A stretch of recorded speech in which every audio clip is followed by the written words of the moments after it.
If you're planning on moving to Thailand, or maybe you're just visiting, then there are some things that you want to look out for. These are a few popular scams that you've probably heard of, but that I'm speaking on because they've personally happened to me. And we're going to talk about some ways that you can combat these things so that you can save a little bit of your money.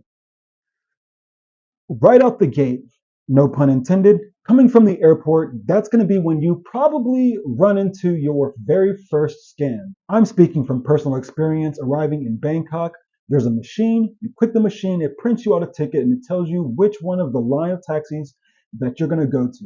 You go to the person, you hand them your ticket, and then they proceed to take you to your destination. Now, one of two things are going to happen. Either one, they're going to turn on their meter and then they're going to take you to your destination.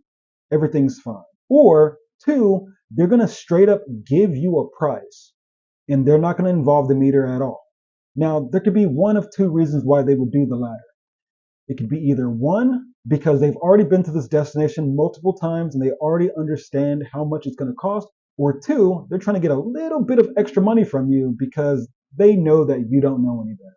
Now, let's say that you have arrived and you don't have an accommodation yet, or maybe you have a hotel for a couple of days because you want to look around and find different accommodations so that you can actually be in a place that you like and that you've seen with your eyes. If you're anything like me, then you probably arrived in Thailand. See that light? So if you're anything like me, then you like how I started that all over again?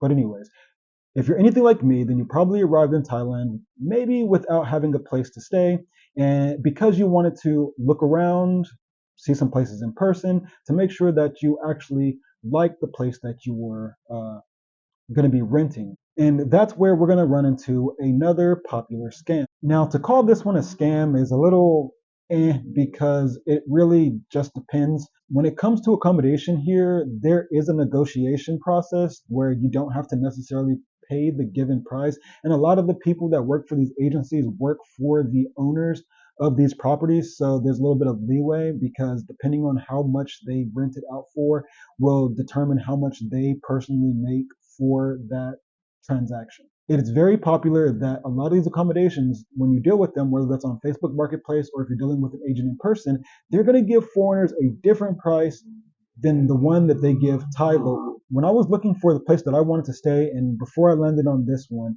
I had a friend who was helping me find my accommodation. And when I was messaging people on Facebook, she would also message them and we would compare, are they giving me the same price that they're giving her as a Thai local? If there's a place that someone's offering you, let's say they're offering you a room for a certain price at a specific condo, then check other listings because that's probably not the only room in that condo that's being listed at a similar price, if not a little less. Another scam that I ran into, and once again, I don't like using the word scam, but if it looks like a duck and it quacks like a duck, you know the rest. If you want to take a long trip, maybe that takes an hour or more, like if you're moving from one city to another, the best way to do that is via a train or maybe a bus or some type of service like that. But you can occasionally, if you want, take a taxi service or a Bolt or a Grab.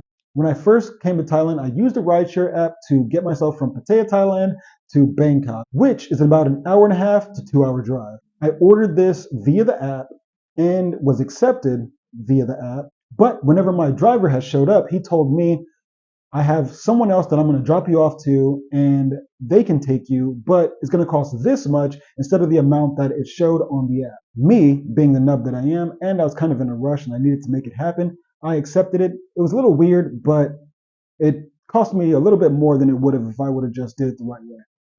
Don't be confused between scams and people who are just trying to make their money. If you did enjoy this video, don't forget to leave a thumbs up. Also comment down below what else you want me to talk about when it comes to living here in Thailand.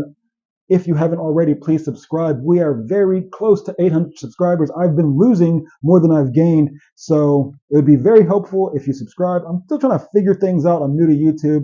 If you want to help support the channel, all you have to do is hit that button, and I'll see you on the next one. Peace.